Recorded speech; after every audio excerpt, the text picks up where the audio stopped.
The Mediterranean sun cast long shadows across marble floors as a 9-year-old boy approached the sacred altar. The air was thick with incense and the metallic scent of sacrifice, oil lamps dancing against walls adorned with gold and ivory. This was no ordinary day, and this was no ordinary child. Young Hannibal Barca stood beside his father, Hamilcar, a man whose very name meant lightning bolt, earned through swift, devastating victories that made Rome's legions tremble. But today the great general's weathered face bore the weight of defeat. The First Punic War had ended in humiliation for Carthage, their ancient city stripped of Sicily, their proud navy reduced to shadows. What happened next would haunt Rome's nightmares for over 2 millennia. The oath this boy would swear, the tactical genius he would develop, and the single perfect battle he would fight would become the gold standard for military catastrophe studied by generals from Napoleon to modern war colleges, analyzed by historians as the ultimate example of how brilliance and brutality could reshape the ancient world in 8 horrifying hours. But before we dive into the battle that created Rome's greatest trauma and gave birth to military strategies still used today, take a moment to like the video and subscribe, but only if you genuinely enjoy what I do here. And let me know in the comments where you're tuning in from and what time it is for you.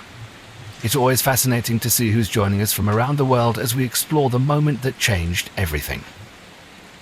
The boy watched his father perform sacred rituals, pouring wine upon altar stones while murmuring prayers to Baal, the god who had watched over Carthage for 5 centuries. The omens proved favorable. Smoke rose straight and true. Sacrificial animals showed divine approval. This was the moment Hamilcar had been waiting for. What came next would echo through history as the most perfect military disaster ever conceived. A tactical masterpiece so devastating that Roman mothers would frighten their children with stories of Hannibal for generations, and so brilliant that military academics would study it as the pinnacle of strategic thinking. This is the story of how one man's genius created a nightmare that lasted 2,000 years. "My son," the general said, his voice carrying the authority that had commanded armies, "do you wish to accompany me to Spain?"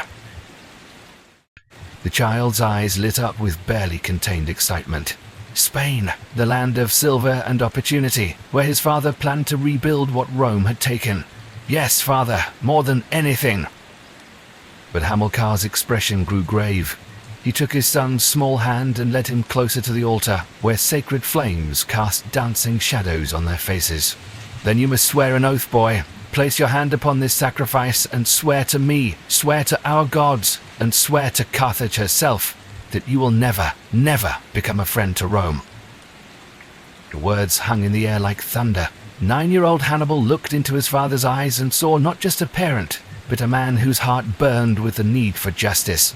The Romans had not simply defeated Carthage, they had betrayed her, exploiting weakness to steal Sardinia and increase crushing war reparations far beyond what had been agreed. "I swear it, father," the boy said, his voice steady despite his youth. "I will never be Rome's friend." It was a promise that would echo through history, setting in motion events that would bring the mighty Roman Republic to the very brink of destruction. The ship carrying Hamilcar and his young son across the Mediterranean was laden with more than supplies and soldiers. It carried the hopes of a wounded civilization. As Carthage grew smaller behind them, becoming just a gleam of white marble against the African coast, Hamilcar began sharing the grand vision that would consume the next 18 years of their lives. "Look around you, my son," Hamilcar said as they stood at the ship's rail, watching dolphins race alongside their vessel. "What do you see?" "The sea, father. Our soldiers. Our ships." "No," Hamilcar replied, a slight smile creasing his battle-scarred face. "I see the future. Carthage was great because we controlled the seas, but the Romans have shown us something important. True power comes from controlling the land as well. In Spain, we will build something new, not just colonies, but an empire." When they reached Gades, known to later generations as Cadiz, Hannibal got his first taste of what his father's vision meant in practice. The local tribal leaders who controlled the silver mines had grown rich and complacent, their cattle troughs allegedly made of pure silver. They had never faced an enemy like Hamilcar Barca. The young boy watched from a hillside as his father deployed tactics that would later become his own signature moves. Rather than attacking head-on, Hamilcar's forces moved like quicksilver, surrounding the enemy completely before closing in for the kill. The tribal warriors found themselves trapped with nowhere to run. It was a massacre, but a purposeful one. Those who survived would carry word of Carthaginian efficiency to every corner of Spain.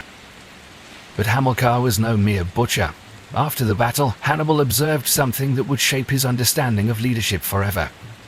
His father gathered the defeated tribal chieftains and spoke to them not as a conqueror, but as a potential ally. "Your people can choose," Hamilcar announced. "Resist us and face the fate of those who lay dead in the valley. Join us and share in the wealth we will build together. My silver flows to those who fight beside me." It was the carrot and the stick in perfect balance. Within months, Hamilcar's small force of 20,000 had swelled to over 50,000, fed by Spanish recruits drawn by Carthaginian gold and the promise of victory. Years passed like flowing water, and the boy who had sworn his oath at the altar grew into a young man, shaped by constant warfare and political intrigue. Hannibal learned to read the subtle signs that preceded battle, the nervous energy of horses, the way experienced soldiers checked their weapons one final time, the particular quality of silence that fell over a camp before dawn.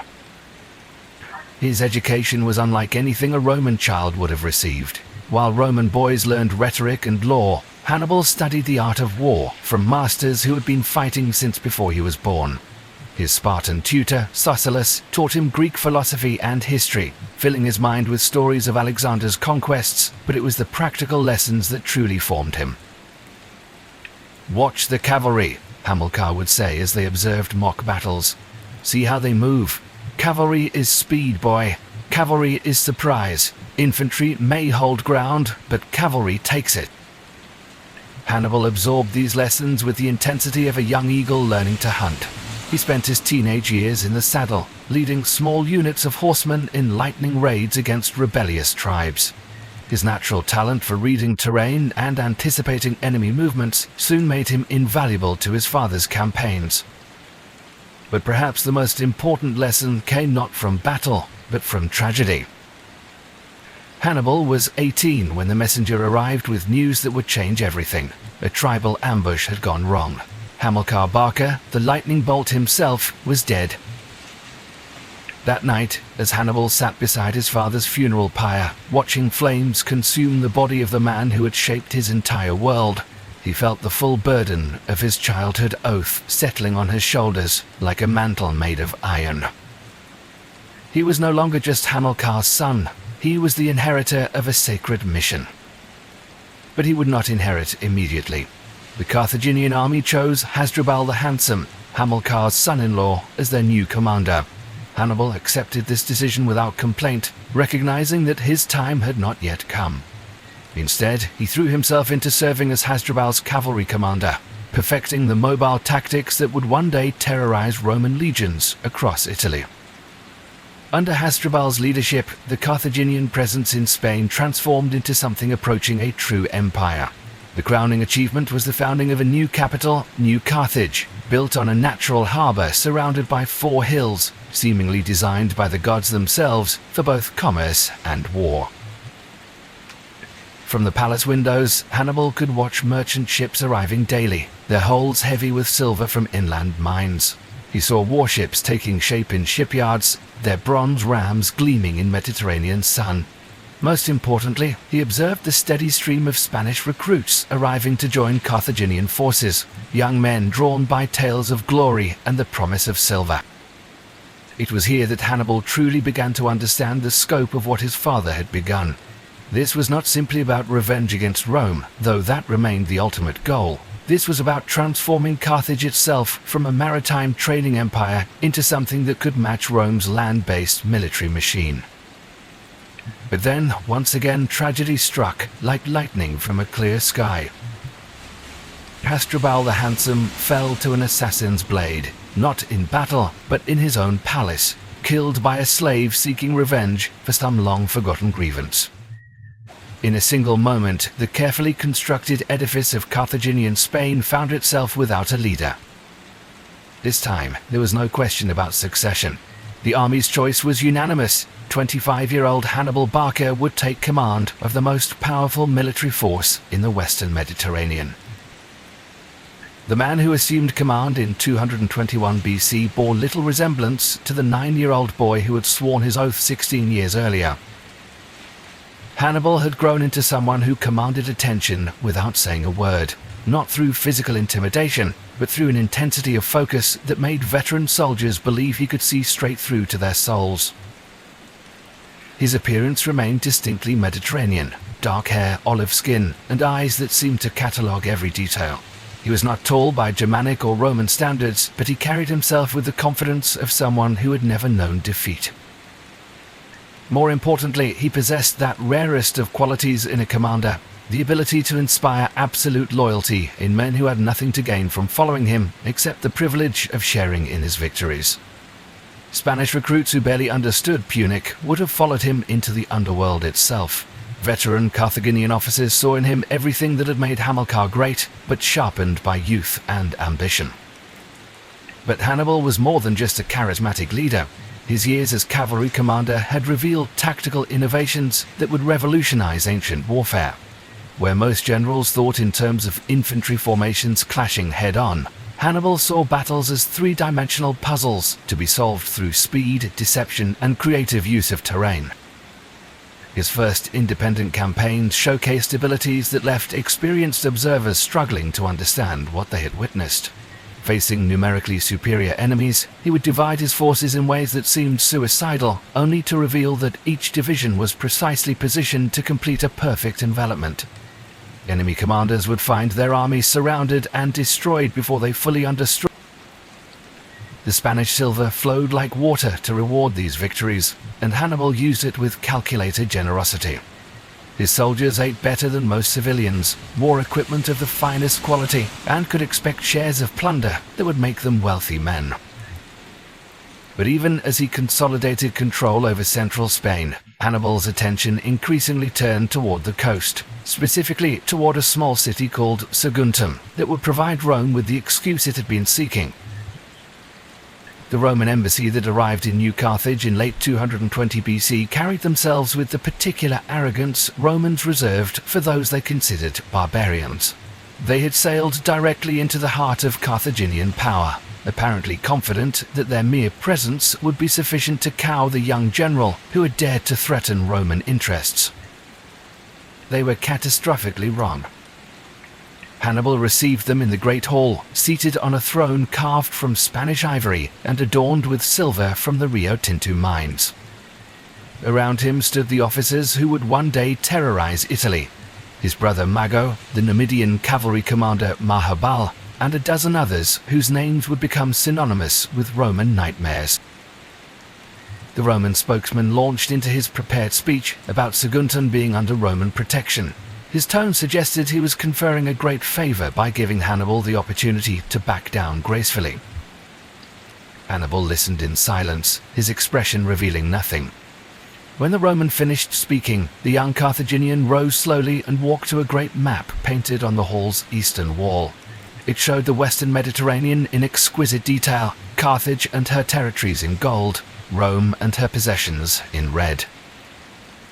"Tell me, Roman," Hannibal said, his voice carrying easily across the hall, "where on this map do you see Saguntum?" The ambassador looked confused. "It lies on the coast south of the Ebro River, as you well know." "Indeed." Hannibal traced the river's course with his finger. "South of the Ebro, in territory that your own treaty recognizes as Carthaginian. Tell me, how does Rome come to protect cities that lie within our sphere of influence?" The Roman's face flushed red. "Saguntum has appealed to Rome for protection against Carthaginian aggression."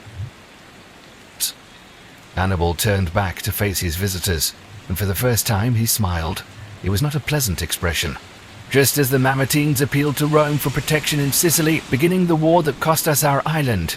How remarkable that Rome always discovers these new friends in territories we happen to control." The silence that followed stretched until it became uncomfortable. When Hannibal finally spoke, his words would be remembered and quoted for centuries. I am Hannibal, son of Hamilcar, commander of the armies of Carthage in Spain. My authority derives from treaties signed by your own representatives, recognizing our right to expand throughout Iberia, south of the Ebro River. I will not be lectured about territorial rights by those who seized Sardinia through treachery and extortion. He paused, letting his words sink in before delivering the blow that would make war inevitable. But since Rome claims friendship with the Saguntines, perhaps you can explain why you did nothing to help your friends for the 8 months it took me to capture their city. The Roman ambassador's mouth opened and closed without sound. Saguntum had fallen 3 months earlier, its population dead or enslaved, its wealth added to Carthaginian coffers. There had been no Roman relief force, no dramatic rescue, just empty promises and political posturing while a city died. The matter is closed, Hannibal continued. Unless Rome wishes to discuss the return of Sardinia and the remission of the illegal war indemnity you imposed upon us, we have nothing further to discuss. The Romans departed that same day, their faces dark with humiliation and rage. Behind them they left a young general who had just announced to the world that Carthage was ready to fight again. News of Saguntum's fall reached Rome like a thunderclap, sparking debates that raged through the forum and into senators' homes. The city was divided between those who saw war as inevitable and those who still hoped for peace.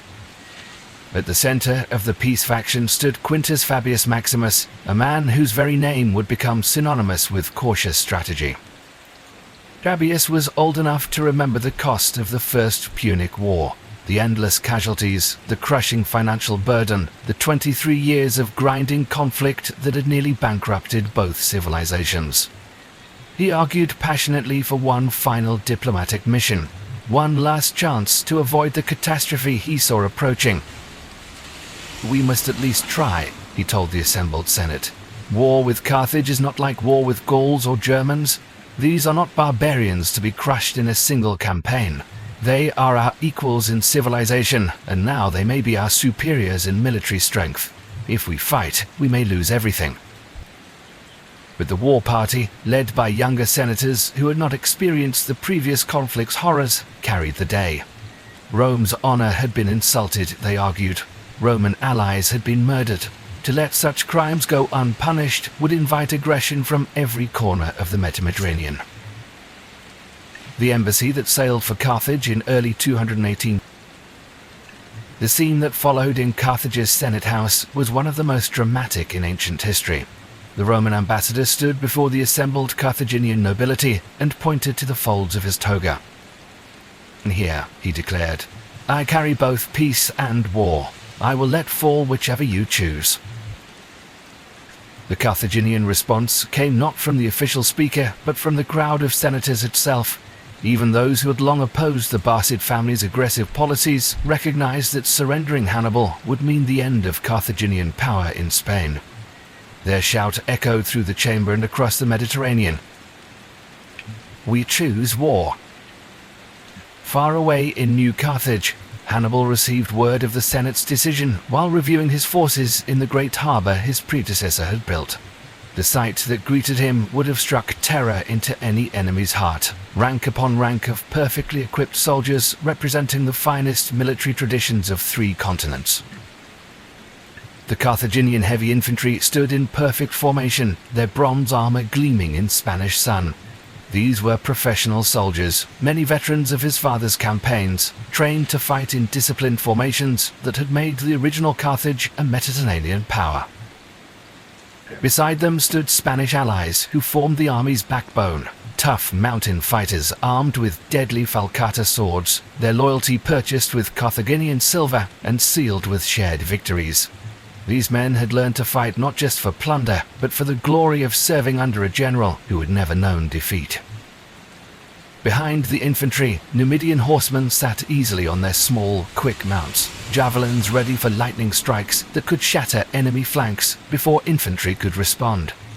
These were the finest light cavalry in the ancient world, recruited from North African desert tribes and trained from childhood to fight from horseback. And in a special enclosure near the harbor's edge stood the weapons that would make Hannibal's name legendary. 37 African elephants, each one a living siege engine, capable of smashing through enemy lines like a boulder through tall grass. It was an army the likes of which the world had rarely seen, combining the best military traditions of 3 civilizations under the command of a 26-year-old genius who had been planning this moment since he was 9 years old. But as Hannibal gazed out over his forces, he was not thinking about the battles to come, or the Romans he would face, or even the oath he had sworn at his father's side so many years ago. Instead, his mind was filled with a single audacious question that would soon reshape the ancient world. What if, instead of waiting for the Romans to bring war to Spain, he brought war to them? The plan forming in his mind was so bold, so unprecedented, that even his most trusted officers would initially consider it madness. Marked an army from Spain to Italy not by sea, where Roman naval superiority would make landing impossible, but overland through southern France and across the Alps themselves. No one had ever attempted such a feat. The logistics alone seemed impossible, feeding and supplying nearly 100,000 men on a march of over 1,000 miles through hostile territory. The physical challenges were equally daunting, crossing unbridged rivers, negotiating with tribal chiefs who owed no allegiance to Carthage, and finally attempting something many considered physically impossible, marching elephants over Europe's highest mountains. But as Hannibal stood in his harbor, watching the sun set over the western Mediterranean, he knew that conventional thinking would never defeat Rome. The Romans expected Carthaginian attacks to come by sea, as they had in the previous war. They had built their entire defensive strategy around controlling the waters between Africa and Italy. If he could somehow bypass that naval superiority, if he could appear in Italy itself with an intact army, the strategic situation would be transformed overnight. Rome's Italian allies, many of them conquered peoples who had submitted to Roman rule only recently, might well rally to a liberator who offered them freedom from Roman domination. It was a gamble that would either destroy his army completely or change the course of world history. As the stars emerged overhead, reflecting like silver coins on the harbor's dark waters, Hannibal made his decision. Spring arrived early in southern Spain in 218 BC, and with it came final preparations for what contemporary observers called either the most brilliant or the most foolhardy campaign in military history. From every corner of Carthaginian Spain, soldiers converged on New Carthage, seasoned veterans who remembered Hamilcar's first campaigns, Spanish recruits eager for their first taste of real war, and specialists whose skills would prove invaluable in the trials ahead. Hannibal had spent winter months in meticulous planning, studying every detail of the route that would take his army across 2 mountain ranges and through the territories of dozens of potentially hostile tribes. Maps were precious commodities in the ancient world, but Carthaginian merchants had been trading along Spanish and French coasts for centuries, and their knowledge was unmatched. The logistics were staggering. Nearly 90,000 infantry, 12,000 cavalry, and 37 elephants would need to eat every day for months. Each elephant alone required hundreds of pounds of food daily, while cavalry horses needed grain that would have to be purchased or seized along the route. Yet Hannibal had learned from his father's campaigns that the key to military success lay not just in winning battles, but in maintaining the loyalty and morale of the men who fought those battles. The pay chests that accompanied his army contained enough silver to purchase the friendship of tribal chiefs from the Pyrenees to the Po Valley. As the great army formed up outside New Carthage's walls, Hannibal addressed his men with words that would be remembered as long as military history was studied. He spoke not of conquest or glory, but of justice and the destiny that awaited them beyond the mountains. "Romans call us barbarians," he declared, his voice carrying clearly across the assembled ranks.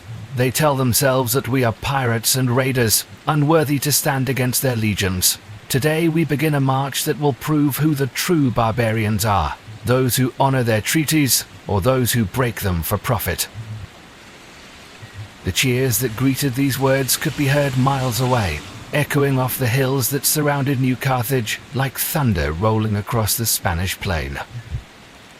But even as his army began its historic march northward, Hannibal knew that the greatest challenges lay not in the battles they would fight, but in the terrible ordeal of the Alpine crossing itself.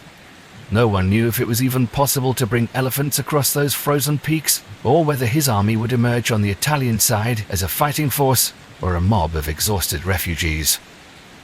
In the months ahead, they would face enemies who fought with weapons of ice and stone, navigate paths barely wide enough for a single man, and witness sights that would test their faith in their young commander's seemingly impossible vision.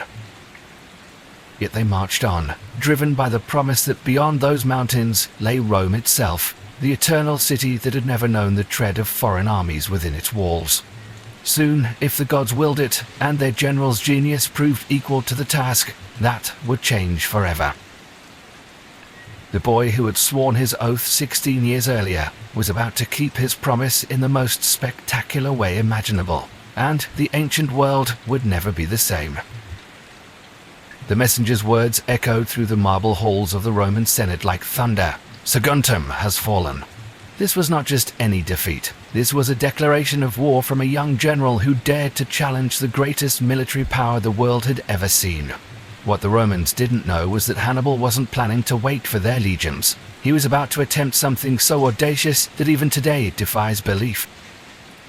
But first, let me tell you about the trap closing around him, and why his next decision would either secure his place among history's greatest generals, or destroy everything his family had built.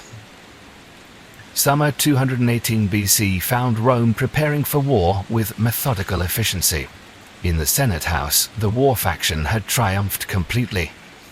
"We have the greatest infantry in the world," they declared, and this was not mere boasting.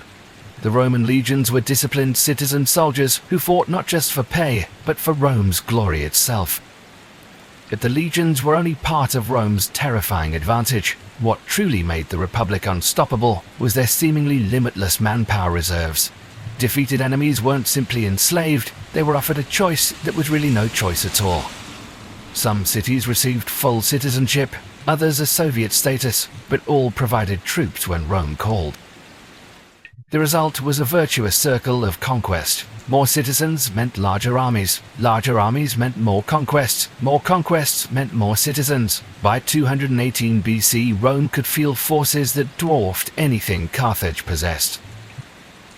New consuls were preparing to unleash this war machine with devastating effect. Consul Sempronius Longus assembled 24,000 infantry, 2,400 cavalry, and 160 warships in Sicily ready to strike directly at Carthage. Meanwhile, Consul Scipio gathered 22,000 infantry, 2,200 cavalry, and 60 ships for Spain, planning to crush Hannibal's power at its source. Most importantly, Rome now controlled the seas.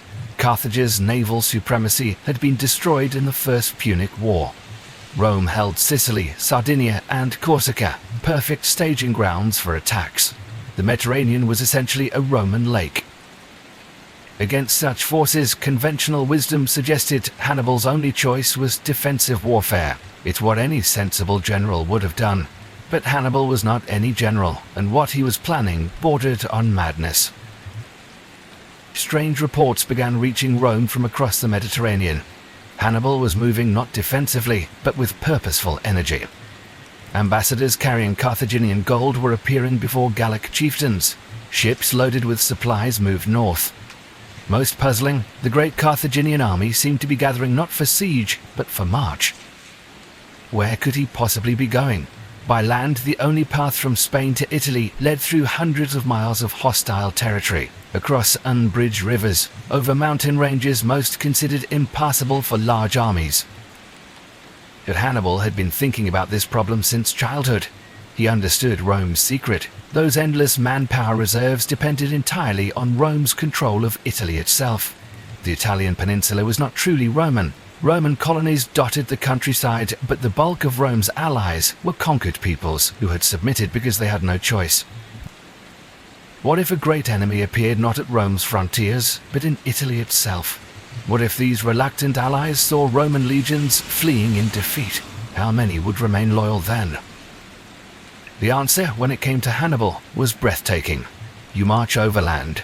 You take your entire army through southern France and over the Alps themselves. You appear in Rome's rear like a thunderbolt, in the one place they would never expect an enemy army to emerge. But this was more than military strategy, it was propaganda genius. Hannibal understood that a single dramatic act could echo across the ancient world, and what could be more dramatic than marching elephants over Europe's highest mountains? The parallel was not accidental. This was the road of Hercules, the path taken by the greatest hero of Greek mythology on his legendary labors. In spring 218 BC, Hannibal made a pilgrimage to Cadiz, where a great temple housed the shrine of Melkart, the god Greeks identified with Hercules himself. Ancient sources tell us he experienced a prophetic dream. A divine guide led him along the route to Italy, followed by a massive serpent destroying everything in its path. When Hannibal asked what this monster represented, the guide smiled. "It is the destruction of Italy. Proceed on your journey." The symbolism was perfect. The serpent was Rome itself, the many-headed hydra that grew 2 heads for every one you cut off. But Hannibal, like Hercules, would find a way to kill even this immortal monster. But divine favor would not be enough to cross the Alps. For that, Hannibal needed the finest army the ancient world had ever seen. The force that assembled outside New Carthage was magnificent. At its core stood Carthaginian heavy infantry, veterans whose bronze armor gleamed in the Mediterranean sun. These were professionals who had learned their trade in Spain's silver mines and mountain passes. Beside them stood Spanish allies, mountain fighters famous for their ferocity since before Rome was founded. Armed with a deadly falcata, a curved sword that could cut through armor like silk, they brought savage effectiveness to close combat that even Roman legionaries would learn to respect. From the Balearic Islands came slingers whose skills were legendary. A Balearic slinger could kill at 200 yards, thread a stone through armor gaps most archers couldn't hit at 50 paces. But perhaps most feared were the Numidian cavalry from Africa's deserts. They rode without saddles or bridles, controlling their horses through leg pressure and voice commands.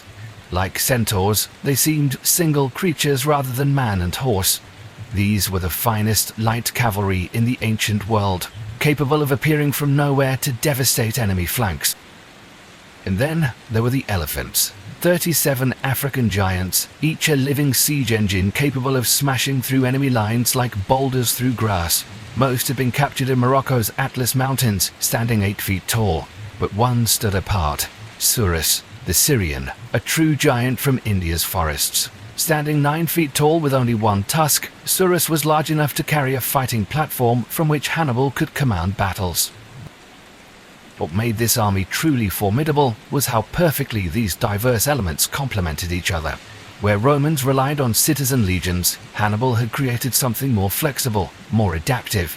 It was an army that reflected his strategic genius, diverse, unpredictable, capable of adapting to any situation.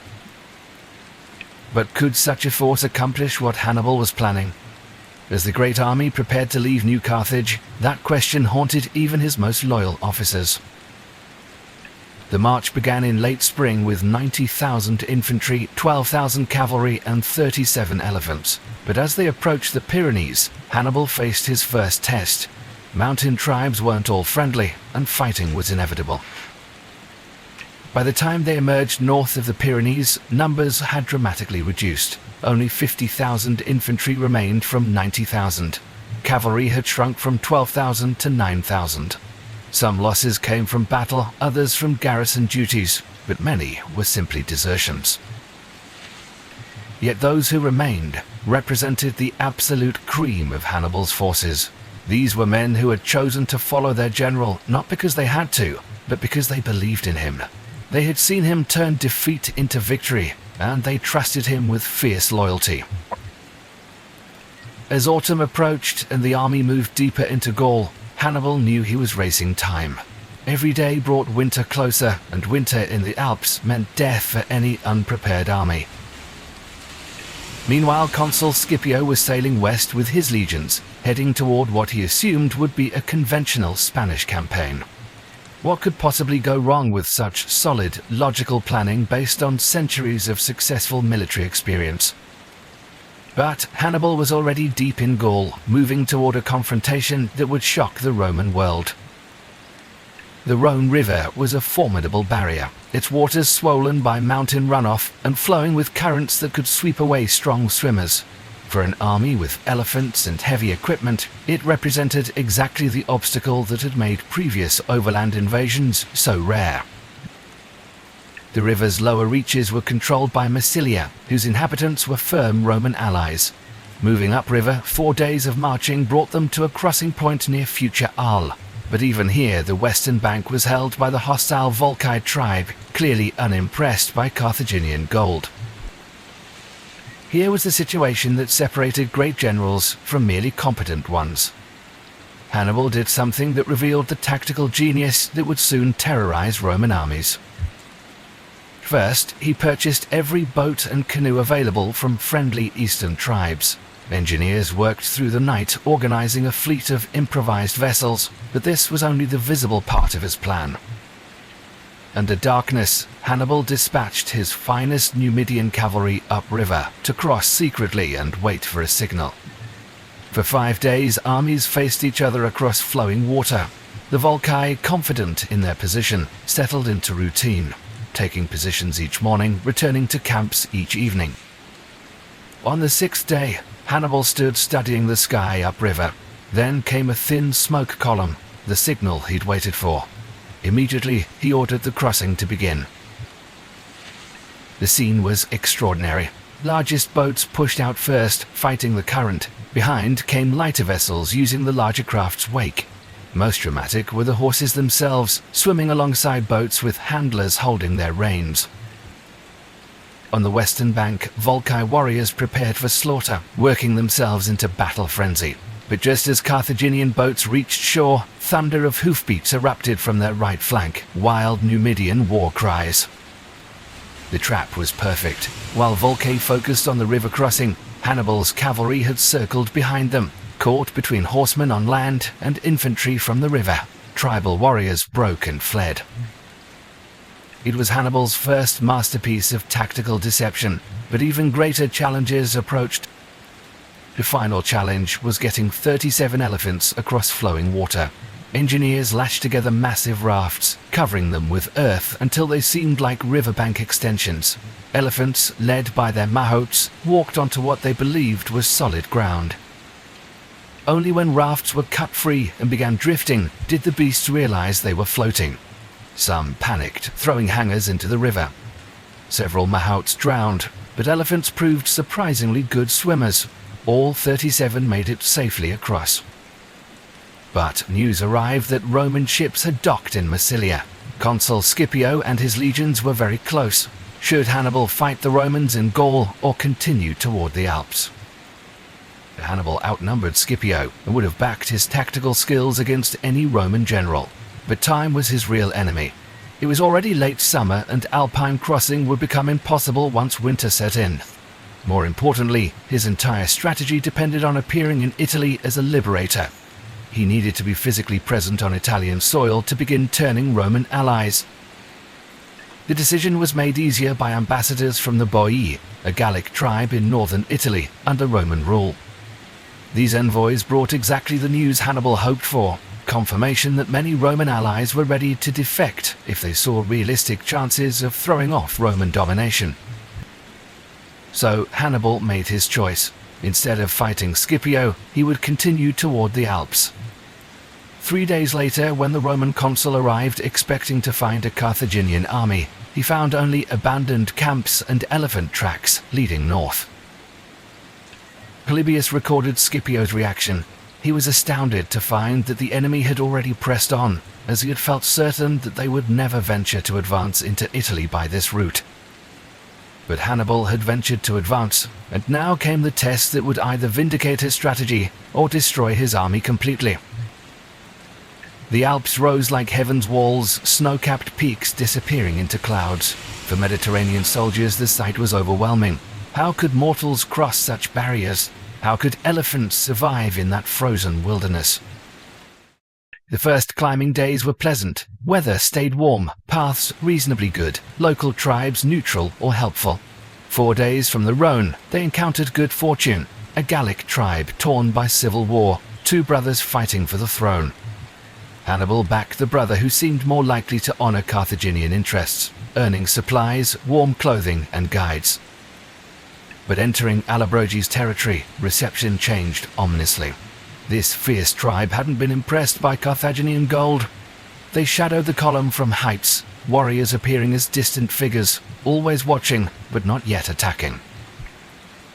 10 days of climbing brought them to the real Alps, rising like a walled citadel above a city. The army was now stretched into a thin line nearly 6 miles long, winding through defiles where a handful of defenders could hold off thousands. The ambush site the Alabrogis chose was perfect, a narrow gorge where the path wound between cliffs, room only for single file. From above, warriors could rain rocks and spears on any force entering the trap.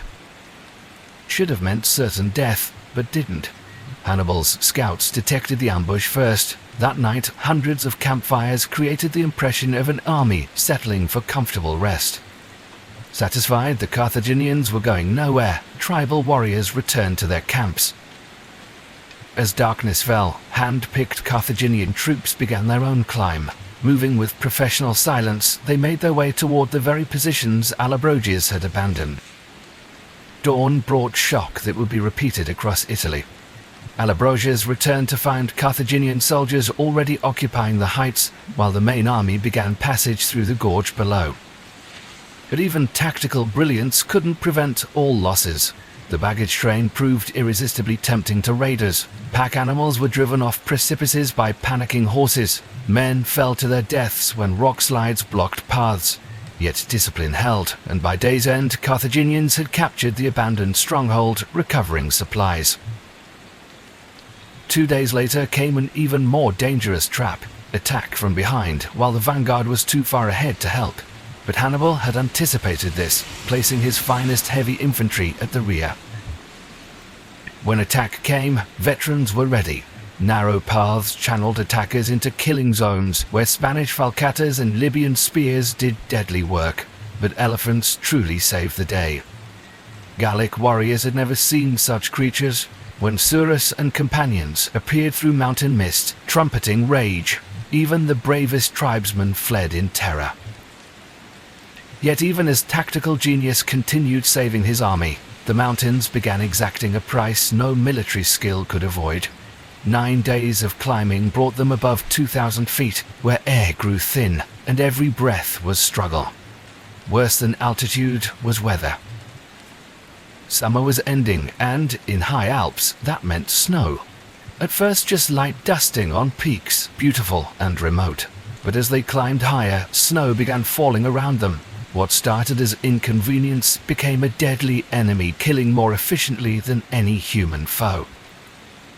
The cold was unlike anything most had experienced. Soldiers from Mediterranean sun found fingers too numb to grip weapons, feet so frozen they could barely walk. Horses stumbled and fell. Worst were the elephants, tropical creatures thrust into an environment alien as the moon's surface. The great beasts were starving. Nothing at this altitude could sustain animals needing hundreds of pounds of food daily. Their thick hides provided little insulation against alpine cold. One by one they began weakening, trumpeting calls growing fainter as exhaustion and hunger sapped their strength. Hannibal watched his magnificent army slowly disintegrating and knew he faced the greatest test of his leadership. These men had followed him across 2 mountain ranges through legendary battles. They had trusted him with their lives, believed in his impossible dream. Now, with Italy tantalizingly close, that dream seemed dying in frozen wilderness. But Hannibal had not come this far to surrender to despair. On the 10th day morning, as his army struggled through steadily falling snow, he called a halt at what guides assured him was the journey's highest point. They had reached the summit. From here, every step would take them closer to Italian plains' warmth and plenty. Standing before exhausted, half-frozen soldiers, Hannibal delivered what would become one of military history's most famous speeches. He pointed south, toward hidden valleys where Italy lay waiting. There it is, he told them, voice carrying clearly in thin mountain air. Rome herself lies beyond those peaks, the city that has never known foreign armies' tread, that believes itself safe behind walls and treaties and legion strength. But we are about to teach Rome that nowhere is safe from Carthage's vengeance. Whether you could actually see Italy from that pass matters less than the psychological effect. These were not just encouragement words, but a promise that their suffering had meaning, that the oath Hannibal swore as a child was about to be fulfilled spectacularly. Down there, Hannibal continued, gesturing towards slopes leading to warmth and civilization, our allies wait to join us. Rome's enemies who have suffered under her yoke, who dream of throwing off Roman chains. They have heard of our coming, and they are ready to rise. The speech worked its magic. These men had not endured crossing 2 mountain ranges to turn back now, not when their goal was finally within reach.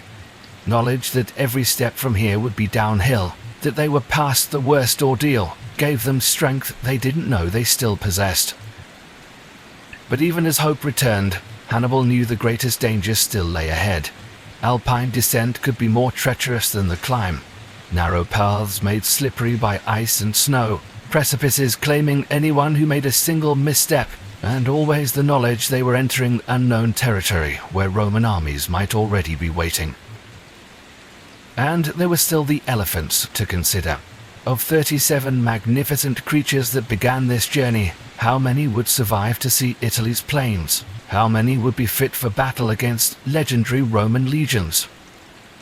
Most importantly, what awaited them in Italy itself? Hannibal's entire strategy depended on Rome's Italian allies defecting to his cause. If they remained loyal, if his intelligence about their discontent proved wrong, then this entire expedition would be for nothing. Roman legions were already moving to intercept him. Consul Scipio had rushed back to northern Italy to organize defense. How many troops would he have? How much time would Hannibal have to rest his army before the first great battle? As the army began its descent from the Alpine summit, these questions haunted every step.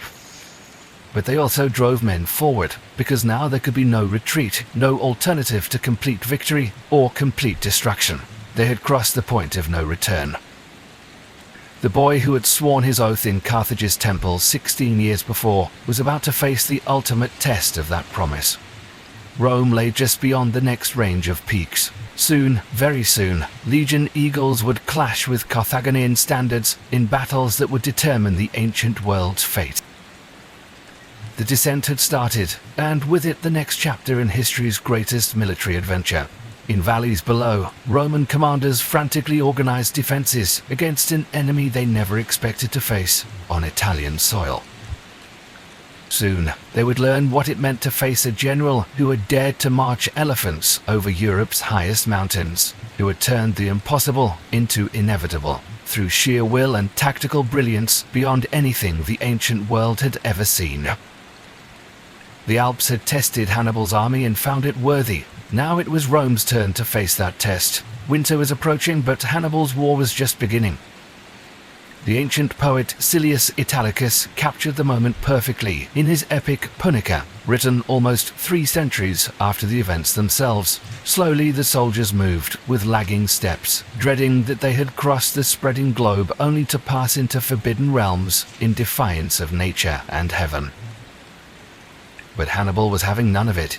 Not for him any terror of the Alps, not for him any horror of the snows. "Shame on you," he cried to men weary of fame and despair of the favor of the gods. "Shall we retreat after all we have won before? Snow-capped mountains, cowed and beaten by cliffs. No, comrades, no, onwards we go. Believe me that soon we shall be scaling the walls of Rome, that mightiest power, and the steep hill of Jupiter, at which all his men cheered and found that courage restored." This passage reveals something profound about how deeply Hannibal's Alpine crossing seared itself into the Roman imagination. Even 300 years later, Roman poets were still grappling with the audacity of what he had accomplished. The very impossibility of it made Hannibal seem superhuman, like Hercules himself descending from the realm of the gods. We left our story at the summit of the Alpine pass, with Hannibal pointing toward Italy and assuring his men that the worst was behind them. According to Livy, he told them it would be easy going from this point on. There were no more hills to climb, just a battle or two, and they would have Rome in the palm of their hand. But anyone who has climbed a steep mountain knows that going down can sometimes be as treacherous as going up. And when you're trying to get war elephants down an icy mountain path, easy is the last word you'd use. The Greek historian Polybius, our most reliable source for these events, tells us exactly how treacherous the descent proved. The track which led down the mountainside was both narrow and steep, since neither the men nor the animals could be sure of their footing on account of the snow. Any who stepped wide of the path or stumbled overbalanced and fell down the precipices. Picture the scene. Thousands of men, horses, mules, and 37 African elephants picking their way down paths barely wide enough for a single person. One wrong step meant a fatal plunge into the abyss below. The column stretched for miles, moving at a crawl as each section waited for the one ahead to navigate the most dangerous passages. As they descended, the snows began to melt slightly, and they started seeing pines and other vegetation clinging to the rocks. For a moment, it must have seemed like the worst was behind them. Then, suddenly, the entire column ground to a halt. Hannibal wasn't at the front of the column, but word came back quickly through the ranks. Massive traffic jam ahead. Elephants were backing up, horses and mules were refusing to move. Spanish infantry and Balearic slingers were all packed together on the narrow path. Something was very wrong. Forcing his way through the narrowing path to see what the problem was, Hannibal discovered a scene that would have broken the spirit of a lesser commander. Ahead of them lay the debris of not one but two separate landslides. The first had carried away an entire stretch of the mountain face, leaving nothing but a sheer drop. The second had added to the general impossibility of the path they needed to take down. It was immediately clear that there was no way horses or elephants could get past this obstacle. Most of his men wouldn't be able to either. The situation was like that children's story about going on a bear hunt. They couldn't go over it, they couldn't go under it, they somehow had to find a way to go through it. But this was solid rock. What happened next became the stuff of legend. Hannibal ordered his men to retreat to a ridge overlooking the blockage, clear it of snow, and make camp there. Then he sat down to think. The job that faced him was essentially to clear away the rubble and construct a new path out of the precipice itself. There was no other way down, so they would have to cut through the rock. And this is where the famous story of Hannibal dissolving rock with vinegar comes in. Livy describes the ingenious solution. Large trees were felled and stacked, and a huge pile of timber erected. This, with the opportune help of a strong wind, was set on fire, and when the rock was sufficiently heated, the men's rations of sour wine were flung upon it to render it friable. The science behind this actually works. When you heat rock to extreme temperatures and then suddenly cool it with liquid, the rapid temperature change causes it to crack and become brittle. Hannibal's engineers then got to work with picks on the heated rock and opened a sort of zigzag track to minimize the steepness of the descent. It was an astonishing feat of engineering under impossible conditions. Here was a man who had just carved a road out of sheer rock using nothing but fire, vinegar, and determination. No wonder this achievement resonated so deeply with both his enemies and admirers. It really was the stuff of Greek heroes. Finally, after what must have seemed like an eternity, they did get down. The army that emerged into the sunny valleys of northern Italy was a shadow of what had begun the journey. They were incredibly hungry, having been delayed on the mountain far longer than planned. They were running short on rations, dealing with frostbite, and utterly exhausted from weeks of constant danger and hardship. But they had done it. They had accomplished something the ancient world considered impossible. The survivors found themselves in pleasant valleys with streams and sunshine, where they could finally rest and tend to their wounded. Even Hannibal recognized that there was an absolute need for everyone to recharge their batteries. It wasn't just the men who were shattered. The horses, mules, and surviving elephants desperately needed food and rest. So they were put out to pasture, and the troops were given 3 days of R&R in the foothills near what is now Turin. The statistics tell the story of their ordeal. It had taken them just over a fortnight, 15 days, to cross the Alps. It had been 5 months since the army's departure from New Carthage in Spain, and the whole expedition had come at a terrible cost. By Polybius's reckoning, 50,000 infantry had left the Pyrenees, and of these only about 20,000 remained. Over half had perished on the route. Of the 9,000 horses, only 6,000 survived. The elephant corps had been devastated by the cold. Most had died, leaving only a handful, including Hannibal's favorite, the one-tusked Indian elephant called Surus. Napoleon, another great general who led his troops over the Alps and was famously portrayed doing so by the painter David, understood exactly what Hannibal had accomplished. He said that Hannibal had sacrificed half his army merely to acquire his chosen field of battle, the opportunity to fight where he wished. Some might see this as criticism, but Napoleon meant it as the highest praise. This was the kind of thing Napoleon did all the time, sacrifice hundreds of thousands of men to get his army into the position where he wanted to fight. What Napoleon recognized was that by bypassing Scipio, by refusing to meet the Romans on the Rhone, by getting into Italy itself, Hannibal had kept the initiative. But there's a crucial difference between Hannibal and other great commanders like Napoleon or Charles III of Sweden. Those men often threw away troops thinking that vim and vigor mattered more than manpower. Hannibal understood that Rome's greatest advantage was precisely their manpower, and he was sacrificing men now to gain men later. His arrival in Italy was designed to terrify and intimidate the Romans, which it did. The moment he appeared south of the Alps, desperate summons went out from Rome to Sempronius Longus, the consul who was in Sicily with a large task force preparing to invade Africa. That invasion was immediately cancelled, and Sempronius was ordered to return to defend Italy. But more importantly, Hannibal's achievement hugely impressed people who were naturally hostile to Rome, most significantly the Gallic tribes who lived on the Italian side of the Alps. Hannibal had to project the aura of a man who could genuinely defeat the Romans, because otherwise the Gauls wouldn't rally to his cause. But if they did, there were large numbers of them available.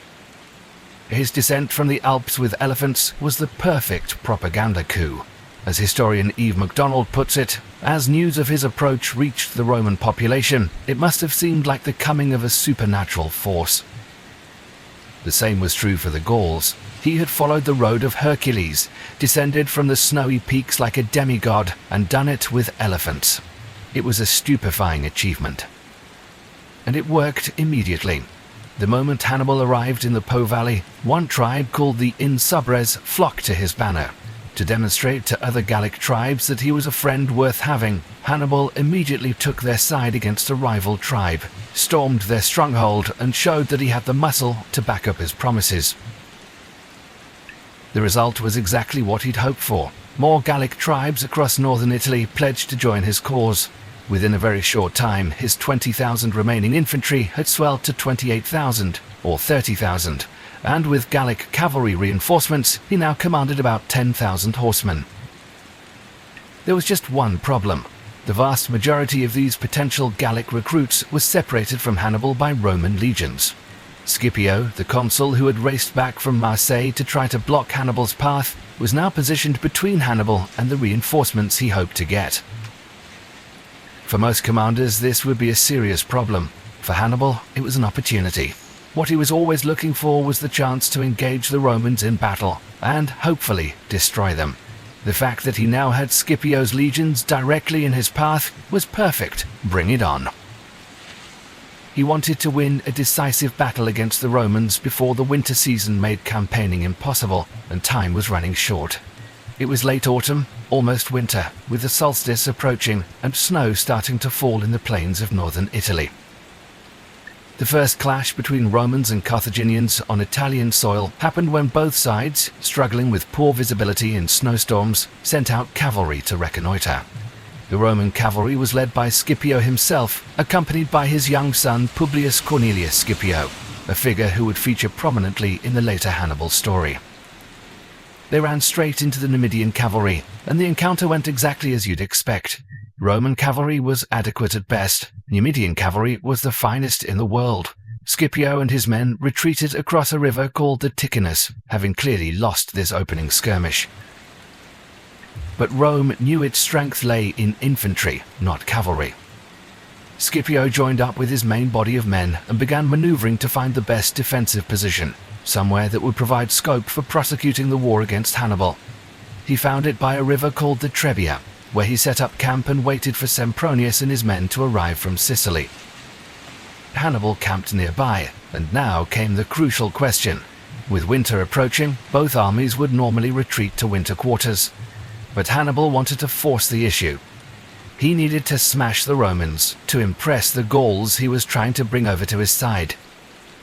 Even the news of his victory at the Titanus won him huge applause among the local Gauls, and now that the Romans had retreated, many more could join his cause. Within a short time, his army had grown significantly. This was exactly the reinforcement strategy he'd been counting on. When Sempronius finally arrived from Sicily with his legions, the Romans had a significant advantage in infantry, about 38,000 to Hannibal's 28,000.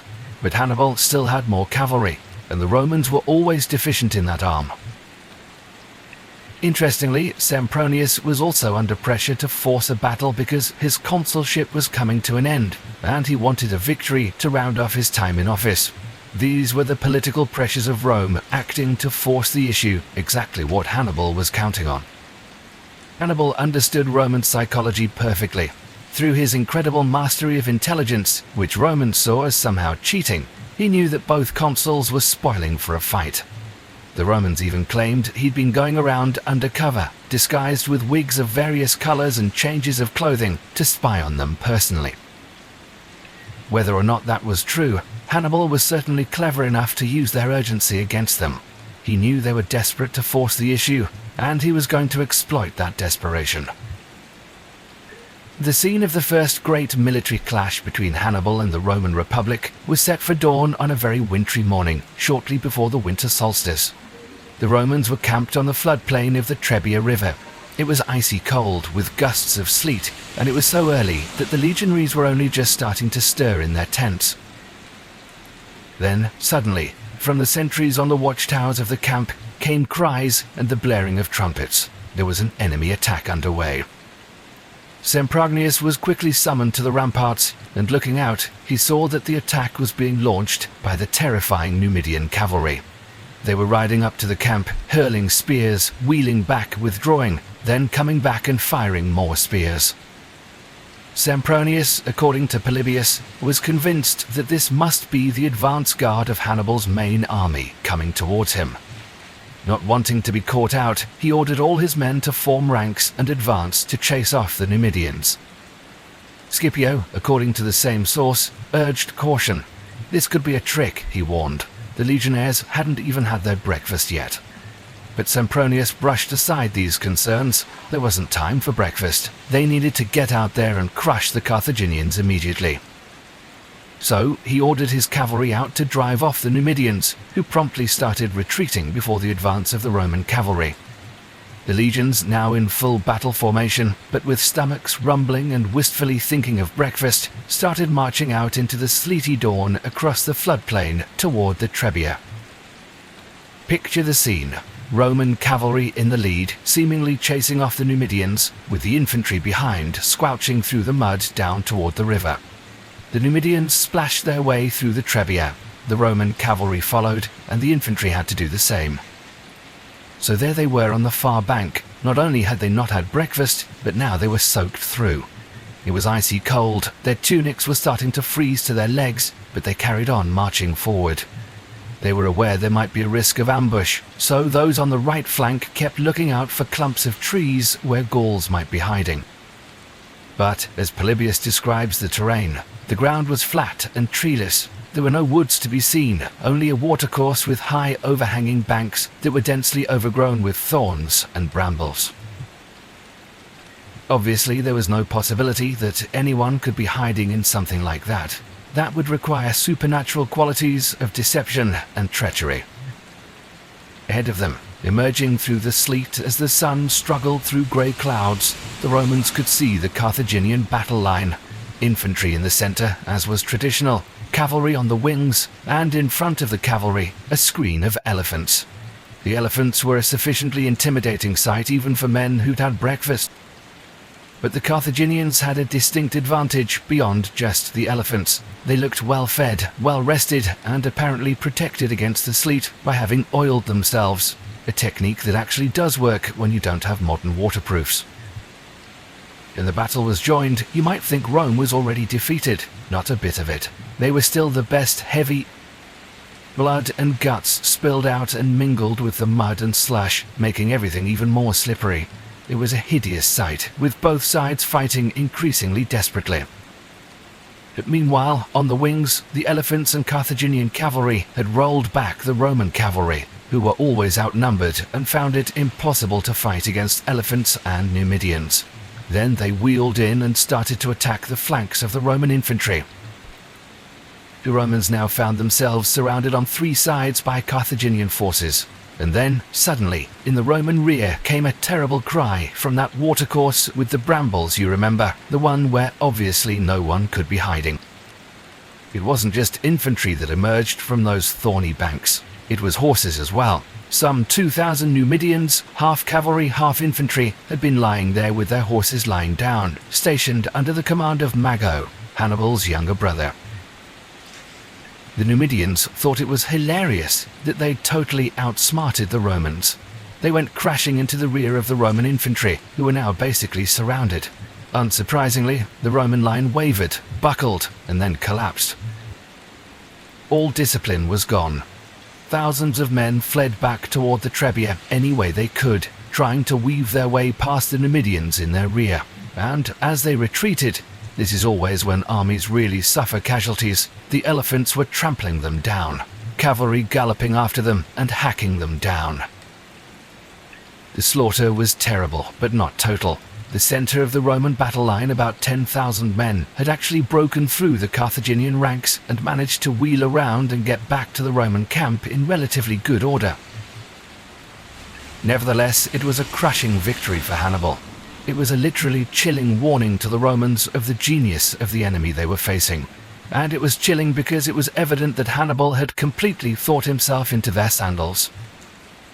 He'd worked out the way they thought. He'd understood their strategic muscle memory. He'd demonstrated his mastery of surprise, and he'd adopted his signature policy of surrounding a Roman army and then annihilating it. Sempronius and Scipio both managed to escape and retreat back to Rome with tails between their legs. The news was greeted with real terror because not only had Hannibal crossed the Alps with elephants, but he'd now defeated 2 consuls in pitched battle. In Rome, there was immense trepidation and depression, but across northern Italy, Gallic tribes were flocking to Hannibal's banner, and effectively, northern Italy was now under Carthaginian control. The question on everyone's lips was, what would the spring of 217 bring? Hannibal had won his great victory at Trebia, but the winter that followed wasn't entirely successful for him. All his elephants, except one, died from the cold. They simply weren't adapted to Italian winters. The only survivor was Surus, the Indian elephant with 1 tusk, which Hannibal would ride for the rest of the campaign. What was disappointing for Hannibal was that although the Gauls had flocked to his banner, there hadn't really been any defections from the rest of Italy. This was despite the fact that at Trebia he had treated all his Italian prisoners with ostentatious clemency, sending them home even as he kept the Romans chained up as prisoners. So it was clear that the Italians weren't just going to rise up and cast off the Roman yoke. Hannibal realized he would have to invade further south toward Rome and try to bring the Romans to another defeat. Despite losing most of his elephants, he had reasons to feel optimistic. Thousands of Gauls had joined his army, which was pretty much back to the size it had been when he left the Pyrenees, about 50,000 infantry and 12,000 cavalry. The Romans obviously had elected 2 new consuls for 217 BC. One was stationed at Ariminum, modern Rimini, to block Hannibal if he tried to advance down the eastern side of the Apennines. The other was stationed at Arretium, modern Arezzo, in Tuscany, to block an advance down the western side. The consul stationed on the western side was Gaius Flaminius, and Flaminius was not a nobody. He had experience fighting Gauls and was a self-made man, what the Romans called a novus homo, the first of his family to reach the consulship. Generally, Romans preferred to elect consuls from families with a track record. so it was impressive that Flaminius had made it to the top. He'd done this by subduing many of the Gauls in northern Italy, so they had a real grudge against him. Polybius also had a grudge against him, describing him as a populist, a demagogue, with no talent for the practical conduct of war, and exceedingly self-conduct. Unsurprisingly, Hannibal thought Flaminius would make the perfect target. What Hannibal did next was move with lightning speed across the Apennines, before Flaminius even realized what was happening. He took a path that no one expected him to take, quite tough and demanding, but by this point his men were used to going up mountains. Then he advanced through very marshy swampland around a river that no army had ever thought to cross. It took Hannibal's men 4 days to get through it, and Hannibal himself rode through the swamps on Surus, the elephant. During this crossing, he got an eye infection that couldn't be healed because they were in the middle of the swamp, and he ended up losing the eye. From this point on, like Nelson, he had only one eye, always a good sign in a commander, and it undoubtedly added to his allure. Flaminius had no idea what was going on. Hannibal was taking roads that no one had ever thought he would use. By the time Flaminius realized that the Carthaginians had made it into Etruria, they had passed him and were heading south toward Rome. According to Polybius, the Carthaginians began to ravage the countryside, and as columns of smoke rose on all sides, bearing witness to the devastation, so the consul became ever more indignant. The wasting of the land served two purposes. It meant Hannibal could strip it bare of its riches, corn, and livestock, but it was also deliberately designed to provoke Flaminius, who was exactly the kind of man liable to be provoked. Flaminius didn't hesitate. He sent word to his colleague to cross over the Apennines for a pince movement, then set off in hot pursuit. He wasn't aiming to force battle immediately. He only had 2 legions and was outnumbered roughly 2-1 by the Carthaginians. The plan was that once the other consul crossed the mountains, they could squeeze Hannibal between them. For this to work, Flaminius couldn't afford to lose track of the Carthaginians. So Flaminius and his men were following Hannibal's army as it continued along a road that led past Lake Trasimene, a very wide, very deep lake in central Italy.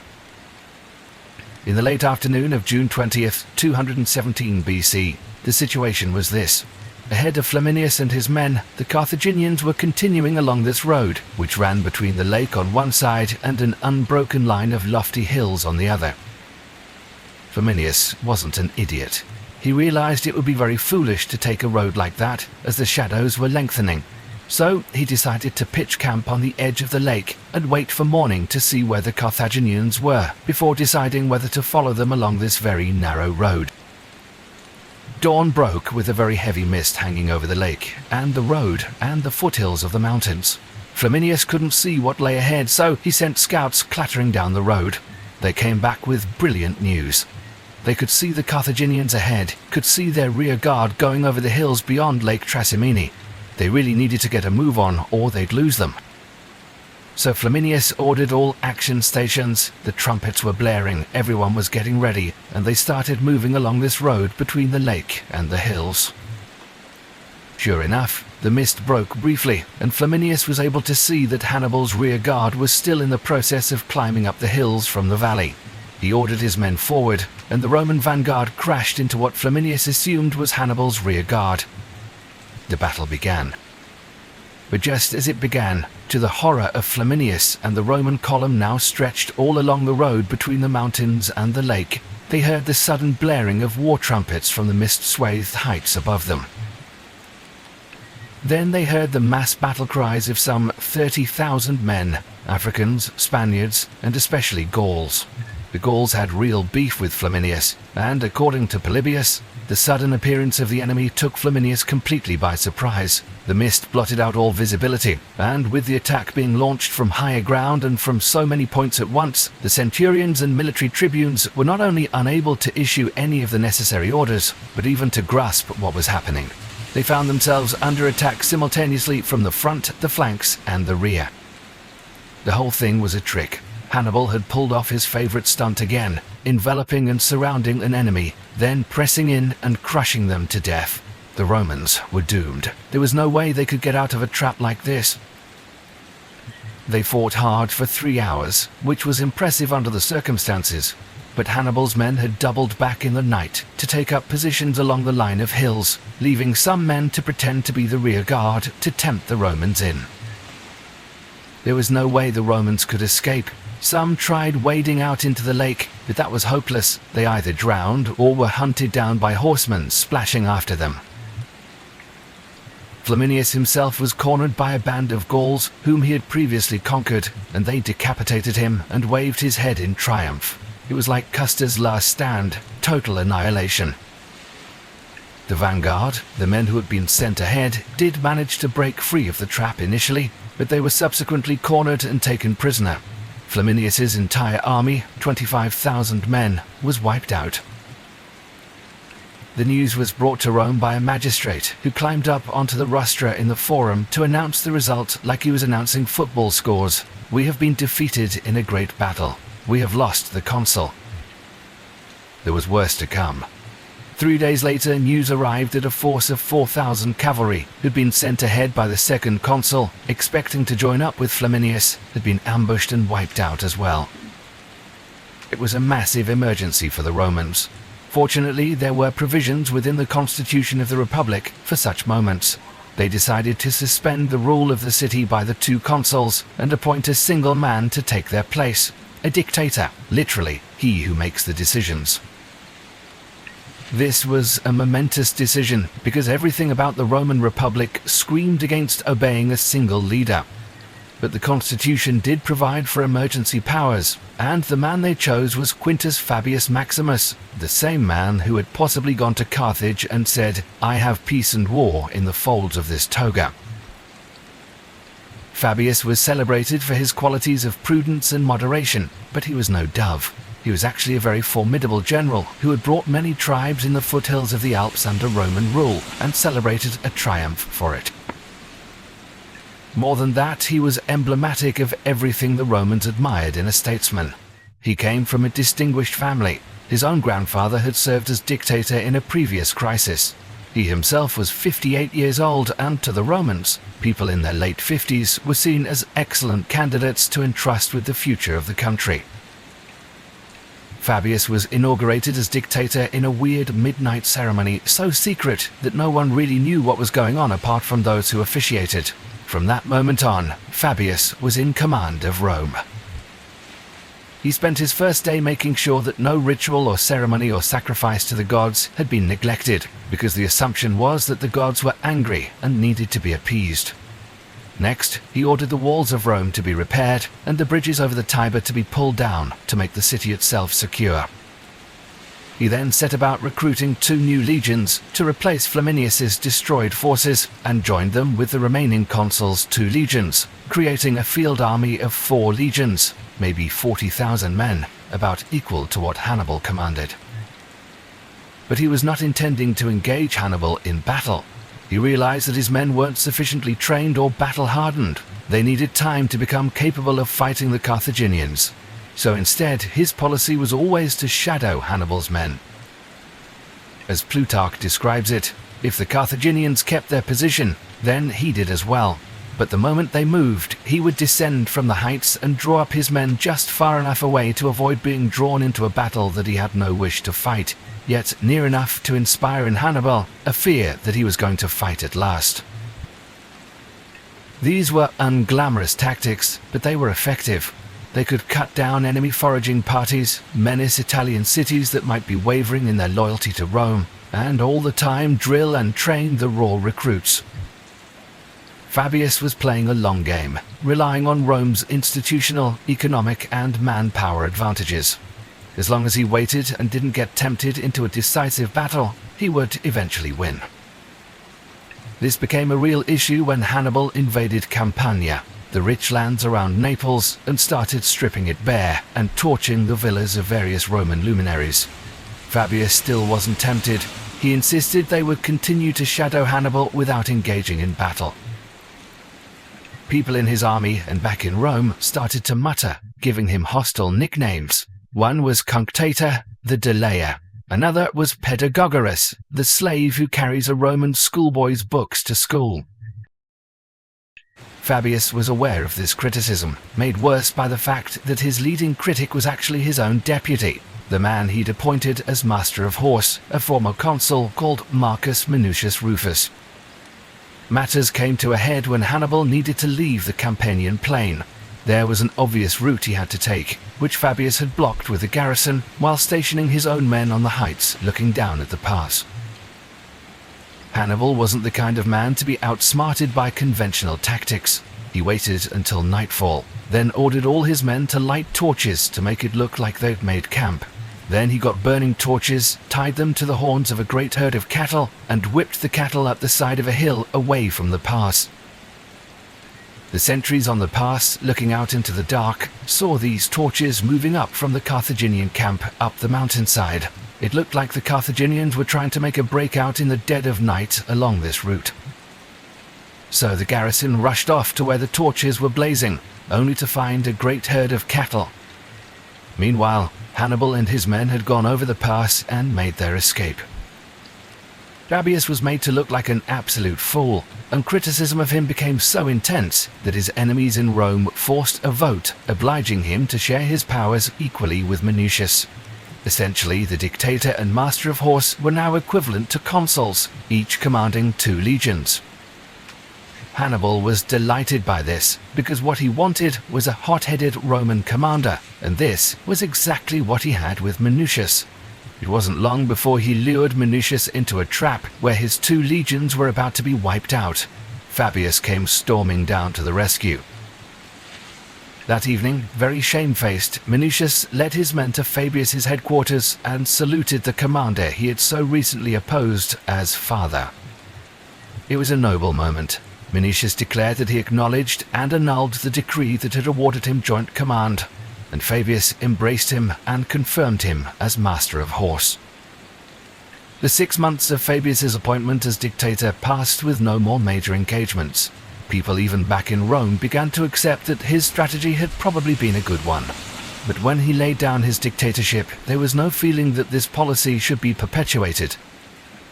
Fabius's dictatorship had been about buying time, recruiting and training more legions so they could hopefully engage Hannibal in a great battle and wipe him out. Because that's what Romans did. They engaged their enemies in battle and annihilated them. The key to Rome's greatness was its manpower, and the thinking in Rome was that they had to recruit, arm and train an army so vast and formidable that there could be no prospect of Hannibal defeating it. On January 1st, 216 BC, 2 new consuls took up office, and ahead lay the great showdown with Hannibal. Everyone expected that in the new year there would be a 3rd pitched battle against the Carthaginians, and this time surely the Romans would be victorious. What made Hannibal's early victories so devastating wasn't just the tactical brilliance or the shocking military defeat. It was the psychological impact on both Romans and their allies throughout Italy. Here was a foreign invader who had accomplished the impossible, descended from the realm of the gods like some avenging spirit, and then proceeded to outwit Rome's finest commanders with what seemed like supernatural cunning. The Romans had built their entire identity around the concept of virtus courage, excellence, manliness. They were the people who never gave up, who always attacked, who ground down their enemies through sheer determination and superior discipline. Hannibal had turned all of that on its head. At Trebia, he had exploited their eagerness to fight by making them battle-hungry, cold and unprepared while his own men were fed and ready. At Trasimene, he had used their aggressive pursuit against them, luring them into a trap so perfect it seemed choreographed by the gods themselves. Each victory demonstrated not just Hannibal's tactical genius, but his uncanny ability to think like a Roman, to anticipate their moves, to turn their greatest strengths into fatal weaknesses. The Romans prided themselves on their straightforward, honorable way of fighting, and here was an enemy who seemed to read their minds and use their own psychology against them. One of the most unsettling aspects of fighting Hannibal was his seemingly supernatural intelligence network. The Romans were used to having the advantage in information. Their road system, their network of allies, their efficient communications gave them superior knowledge of what was happening across their territories. But Hannibal somehow always seemed to know exactly what they were planning. He knew which routes they would take, which commanders would be most susceptible to provocation, where they would make camp, how they would react to various situations. The Romans found this so unnerving that they began to create elaborate theories about how he managed it. The story about Hannibal disguising himself with different colored wigs and changes of clothing became part of Roman folklore. Whether it was true or not almost didn't matter. The fact that Romans believed it tells us how completely he had gotten inside their heads. In reality, Hannibal's intelligence advantage probably came from a combination of factors. His Gallic allies provided local knowledge and scouts, his Numidian cavalry was superb at reconnaissance, and he had spent years studying Roman military practices and psychology. But to the Romans it felt like fighting against someone who could see the future. The elephants, of course, were perhaps the most psychologically devastating element of Hannibal's forces. Even though most died during that first winter in Italy, their impact on the Roman imagination was permanent. These weren't just weapons of war, they were symbols of everything alien and terrifying about their enemy. Romans were used to fighting enemies they understood, Gauls who were fierce but predictable, Greeks who were civilized but militarily inferior, various Italian tribes who fought in familiar ways. But elephants represented something completely outside their experience. Gigantic, intelligent, almost mythical beasts that seem to have stepped out of the legends of Alexander the Great. The survival of Surus, the one-tusked elephant that became Hannibal's personal mount, only added to the mystique. Here was their enemy, now one-eyed like some ancient hero, riding a creature that looked like it belonged in the realm of the gods. The visual impact alone must have been staggering. Imagine seeing that approaching across a battlefield. Even after the other elephants died, Hannibal continued to gain psychological advantage from having brought them in the first place. Every Roman knew that this was the man who had crossed the Alps with elephants. It became part of his legend, proof of his supernatural capabilities.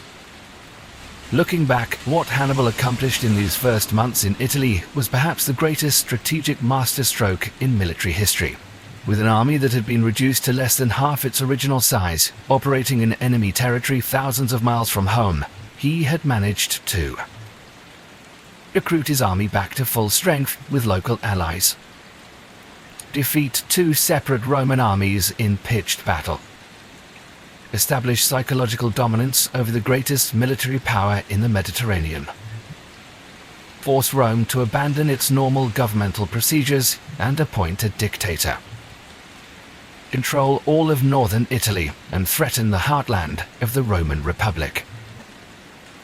All of this was accomplished not through overwhelming force, but through a combination of audacity, tactical brilliance, psychological warfare, and strategic thinking that was generations ahead of his time. The crossing of the Alps wasn't just a military maneuver, it was a statement. It announced to the world that Rome was not invincible, that their borders could be breached, that their armies could be defeated. More importantly, it announced that Hannibal was not just another barbarian chieftain to be crushed by Roman legions, but a genius on par with Alexander the Great. What's remarkable about Rome's response to this crisis is how it revealed both their greatest weaknesses and their greatest strengths. Their weaknesses were on full display: the political competition between consuls that led to rash decisions, their tactical inflexibility when facing an innovative enemy, their tendency to underestimate opponents who didn't fight honorably. But their strengths were equally apparent. The very fact that they had constitutional provisions for emergency powers shows the sophistication of their political system. The appointment of Fabius as dictator demonstrated their ability to recognize when traditional approaches weren't working and try something new. Most importantly, their response showed the incredible resilience that would ultimately allow them to survive this crisis and go on to dominate the Mediterranean. Any other power of the time, having lost two armies in succession to a foreign invader, would probably have sued for peace. Rome's reaction was to dig in deeper, recruit more legions, and prepare for an even bigger confrontation. The Fabian strategy, derided as cowardly by many Romans at the time, was actually a revolutionary approach to warfare. It recognized that sometimes the best way to defeat a superior tactical genius is to refuse to play by his rules. Instead of giving Hannibal the decisive battles he wanted, Fabius tried to turn the war into a contest of endurance and resources, areas where Rome had clear advantages. The impact of Hannibal's invasion on Roman culture was profound and lasting. For generations afterward, Roman parents would frighten their children with the phrase, "Hannibal is at the gates." His name became synonymous with existential threat, with the kind of enemy who could destroy not just your army, but your entire way of life. The experience of fighting Hannibal forced Romans to confront their own limitations and assumptions. They had always seen themselves as the natural rulers of Italy, destined to expand and conquer. Suddenly, they were fighting for survival in their own backyard. This trauma would shape Roman military thinking for centuries. They became obsessed with preventing another Hannibal, someone who could threaten Rome itself. It's one of the reasons they eventually decided that Carthage had to be completely destroyed, and why they became so aggressive about establishing buffer zones and client states around their territories. One of Hannibal's key strategic calculations was that Rome's Italian allies would abandon them once he demonstrated Roman vulnerability. This is why he treated captured Italian soldiers with such ostentatious clemency while keeping Romans in chains. The fact that this strategy largely failed in the first 2 years reveals something crucial about the nature of Roman power in Italy. It wasn't just based on fear or military domination. There were real benefits to being part of the Roman system. Many Italian communities had prospered under Roman rule, gained access to Roman markets, and enjoyed Roman protection from other threats. More importantly, many Italian elites had intermarried with Roman families or had business relationships that would be destroyed if they switched sides. The Roman system had created networks of mutual interest that were harder to break than simple military alliances. But Hannibal's calculation wasn't entirely wrong. It just took longer to work than he expected. As we'll see, the longer the war dragged on, the more Italian communities began to question whether they were really better off under Roman rule. As 216 BC dawned, both sides were preparing for what everyone knew would be the decisive confrontation. Hannibal had proven he could defeat Roman armies, but he hadn't yet delivered the knockout blow that would shatter Roman power permanently. Rome had survived the initial shock and was marshalling resources for a counterattack that would dwarf anything they'd attempted before. The stage was set for the most famous battle in ancient history, a confrontation at a small town in southern Italy called Cannae, where Hannibal would demonstrate tactical genius so perfect it would be studied in military academies for the next 2,000 years. With that battle and its shocking aftermath would prove that sometimes even perfect victories aren't enough to win a war. The true test of Hannibal's strategic vision was about to begin. What made Hannibal truly extraordinary wasn't just his tactical brilliance or his ability to inspire troops, or even his incredible physical courage. It was his capacity to think strategically on multiple levels simultaneously. He understood that defeating Rome required more than just winning battles. It required breaking the psychological and political foundations of Roman power. Every move he made was calculated not just for its immediate military effect, but for its impact on Roman morale, Italian loyalty, and the wider Mediterranean balance of power. The Alpine crossing, the elephant corps, the brilliant ambushes, the treatment of prisoners, all of these were elements in a grand strategic design that aimed to transform the entire geopolitical landscape of the ancient world. Whether that design could ultimately succeed remained to be seen, but by the end of 217 BC, Hannibal had already accomplished something that would have seemed impossible just 2 years earlier. He had brought the mighty Roman Republic to the brink of collapse. The question now was whether he could deliver the final blow, or whether Rome's famous resilience would allow them to survive and eventually triumph. The answer would determine not just the fate of Rome and Carthage, but the entire future course of Western civilization. As the winter of 217-216 BC drew to a close, both sides knew that everything would be decided in the coming campaign season. The greatest general of the ancient world was about to face his greatest test, and Rome was preparing to stake everything on one massive gamble. The stage was set for Cannae. The sun rose blood-red over the Apulian plains on August 2nd, 216 BC, casting long shadows across what would soon become the most studied battlefield in military history. In the Roman camp, the ritualistic preparation for battle had begun before dawn. 86,000 men, the largest army Rome had ever assembled, prepared to face an enemy who had tormented them for 2 years. The air thrummed with nervous energy as centurions bellowed orders, weapons were sharpened one final time, and soldiers muttered prayers to Mars, the god of war. But this was no ordinary morning. The Roman Republic stood at a crossroads between survival and potential annihilation. After the humiliating defeats at Trebia and Lake Trasimene, the weight of expectation pressed down upon every man in the vast encampment. From the lowliest velites in their wolfskin cloaks to the scarlet-clipped consuls who would lead them, everyone understood the stakes. Rome had gambled everything on this single, decisive confrontation. The psychological atmosphere was electric with anticipation and dread. Veterans who had survived Hannibal's previous ambushes shared nervous glances with raw recruits who had never seen battle.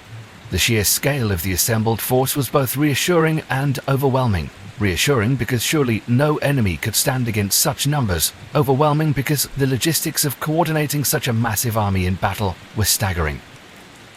Across the plain, in the Carthaginian camp, a different mood prevailed. Hannibal's polyglot army, Spaniards, Gauls, Libyans, Numidians, prepared with the quiet confidence of seasoned professionals. They had followed their commander across the Alps, through the marshes of the Arno, and across half of Italy. They had learned to trust in his tactical genius, even when his plans seemed impossibly audacious. Today would be the ultimate test of that trust. The Roman military system that marched toward Cannae represented centuries of evolution and refinement. The Manipular Legion was a marvel of tactical flexibility, designed to adapt to any battlefield situation through its intricate system of gaps and reserves. Each legion was a self-contained fighting machine, capable of independent action while remaining part of a larger whole. The Hastati, Princeps, and Triarii system created a battle line of unprecedented depth and resilience. Unlike the rigid phalanx formations of earlier eras, the Manipular system allowed fresh troops to be constantly fed into the fighting line while exhausted men were withdrawn to recover. It was a system that had conquered Italy through its conquered sophistication and sheer grinding persistence. But at Cannae, this very sophistication became a vulnerability. The massive army that Varro and Paulus commanded was an unwieldy giant, too large to maneuver effectively, too complex to control in the chaos of battle. The 8 legions had been hastily assembled from different regions, with varying levels of training and cohesion. Many of the troops were raw recruits who had never fought together, creating gaps in the supposedly seamless Roman military machine. The Roman battle plan was deceptively simple. Advance in overwhelming force and crush the enemy through sheer weight of numbers. It was a strategy that had worked countless times before, and there seemed no reason why it should fail now. The Carthaginians were outnumbered more than 2-to-1 in infantry, the decisive arm in ancient warfare. Victory seemed not just probable, but inevitable. Yet this confidence masked a fundamental misunderstanding of their opponent. The Romans were fighting the previous war, relying on tactics and strategies that had served them well against conventional enemies. They failed to grasp that Hannibal was anything but conventional. He would rewrite the rules of warfare that very morning. Hannibal's battle plan for Cannae was a masterpiece of psychological warfare as much as tactical innovation. By placing himself in the vulnerable center of his formation, he demonstrated absolute confidence in his strategy while ensuring his troops would fight with desperate courage rather than retreat. It was leadership by example taken to its ultimate extreme. The crescent formation he devised was revolutionary in its conception. Traditional military wisdom dictated that a commander should place his strongest troops where the enemy was likely to attack most heavily. Hannibal deliberately inverted this logic, placing his weakest troops, the Spanish and Gallic infantry, directly in the path of the Roman steamroller, while hiding his elite Libyans on the flanks where they would initially see no action. This required extraordinary trust between commander and troops. The Spanish and Gallic warriors had to believe that their tactical retreat was part of a larger plan, not the beginning of a rout. They had to maintain formation and fighting spirit even as they were slowly pushed back by overwhelming Roman numbers. One premature break in their line would doom the entire strategy. The positioning of the Libyan phalanxes required equally precise timing. They had to remain motionless and undetected until the exact moment when the Romans had committed themselves too deeply to withdraw. Too early, and the Romans would adapt their tactics. Too late, and the Spanish Gallic line would collapse entirely. Hannibal was essentially betting his entire army on a single, perfectly timed maneuver. If any element of his plan failed, if the Romans didn't take the bait, if his center collapsed too quickly, if the Libyans moved prematurely, his forces would face annihilation. It was the ultimate high-stakes gamble by a commander who had built his reputation on precisely such calculated risks. The opening phases of the battle unfolded like a deadly dance, with each move carefully orchestrated by competing tactical minds. The skirmisher engagement that began the fighting was more than mere prologue. It established the rhythm and tone of everything that would follow. When the Balearic slingers drove back the Roman velites, they demonstrated Carthaginian technical superiority and forced the Romans to commit their heavy infantry earlier than planned. This seemingly minor tactical victory had cascading effects throughout the battle, compressing the Roman formation and reducing their tactical flexibility from the very beginning. The cavalry actions on the flanks developed simultaneously, but with dramatically different outcomes. On the Roman right, Hasdrubal's Spanish and Gallic heavy cavalry overwhelmed Paulus's Roman horse with such devastating efficiency that the engagement was over almost before it began. The Romans, perhaps attempting to compensate for their numerical disadvantage by dismounting and fighting as infantry, only succeeded in negating their own mobility while remaining vulnerable to mounted attack. On the Roman left, the confrontation between Varro's allied cavalry and Mahabal's Numidian light horse developed into the kind of standoff that the wily Hannibal had anticipated. The Numidians, masters of hit-and-run tactics, refused to be drawn into a decisive engagement, instead using their superior mobility to keep the allied cavalry tied down and unable to influence the main battle. These preliminary engagements were crucial in shaping the main infantry clash. By eliminating one wing of Roman cavalry and neutralizing the other, Hannibal had secured his flanks and created the conditions necessary for his tactical masterpiece to unfold. The clash between the main infantry forces represented the collision of two fundamentally different military philosophies. The Roman approach emphasized disciplined advance, overwhelming force, and the grinding attrition that had conquered most of the Mediterranean world. The Carthaginian strategy relied on tactical sophistication, timing, and the ability to turn enemy strengths into weaknesses. As the Roman hastati and princeps advanced into the Carthaginian crescent, the battle entered its most critical phase. The Spanish and Gallic warriors, fighting with the desperation of men who knew their commander's plan required them to hold their ground at all costs, met the Roman advance with fierce resistance. This was not the collapse that might have been expected from troops facing such overwhelming odds, but a controlled fighting withdrawal that maintained formation coherence even under extreme pressure. The psychological impact on the Romans was initially intoxicating. As their massive formation began to push back the enemy's center, waves of triumph rippled through their ranks. Officers shouted encouragement, standards advanced, and reinforcements poured forward to share in what appeared to be an inevitable victory. The careful spacing of the manipular system began to break down as eager troops pressed forward to join the apparent rout. This Roman euphoria was precisely what Hannibal had anticipated and planned for. Each step forward by the Roman infantry was drawing them deeper into his trap, bunching them together and reducing their tactical flexibility. The very success of their advance was creating the conditions for their destruction.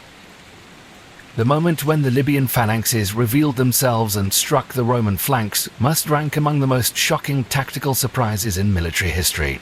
Troops who moments before had been celebrating victory suddenly found themselves under attack from an entirely unexpected direction. The psychological impact was devastating. How could they be losing when they had been winning so decisively just moments before? The double envelopment that developed at Cannae represented tactical perfection, achieved through precise coordination of multiple moving parts. Hannibal had to ensure that his center withdrew at exactly the right rate, fast enough to draw the Romans deep into his trap, but slowly enough to maintain formation and fighting effectiveness. The Libyan phalanxes had to strike at precisely the moment when Roman momentum was greatest, but their formation was most compressed and vulnerable. The return of Hasdrubal's cavalry to complete the encirclement required its own precise timing. After routing the Roman cavalry, Hasdrubal had to march his men across the entire length of the battlefield, coordinate with Mahabal's Numidians to eliminate the allied cavalry, and then attack the Roman rear at the exact moment when the infantry trap was closing. The logistics of this maneuver, executed in the chaos and dust of battle, were staggering. But the effect of the completed encirclement on Roman morale was catastrophic. Professional soldiers who had spent their careers training for every conceivable battlefield scenario found themselves in a situation that seemed impossible, surrounded by enemies on all sides, with no line of retreat and no tactical doctrine to guide them. The careful system of command and control that held the legions together began to break down under the psychological pressure. From Hannibal's perspective, the successful completion of the encirclement represented the culmination of years of planning and tactical innovation. He had studied Roman methods, identified their weaknesses, and devised a strategy that turned their greatest strengths, numerical superiority and aggressive tactics, into fatal vulnerabilities. It was the ultimate expression of tactical genius. Once the encirclement was complete, the Battle of Cannae transformed from a tactical engagement into something approaching a natural disaster. The systematic slaughter that followed was both a testament to Carthaginian military efficiency and a glimpse into the absolute horror of ancient warfare. The physical mechanics of the killing process were brutally simple.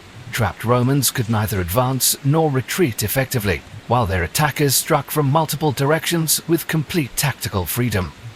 The Carthaginian forces could rotate fresh troops into the fighting line, while their enemies had no such luxury, gradually grinding down Roman resistance through sheer attrition. The psychological dimension was equally devastating. Roman soldiers, trained to fight in formation with clear objectives and defined roles, found themselves in a nightmarish situation where traditional military logic no longer applied.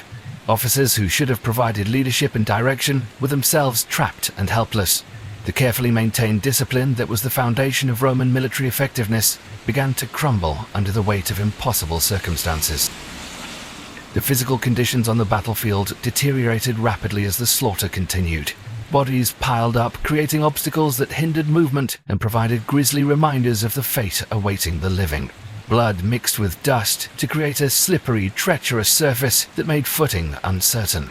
The summer heat intensified the stench of death and added heat exhaustion to the catalogue of miseries afflicting the trapped Romans.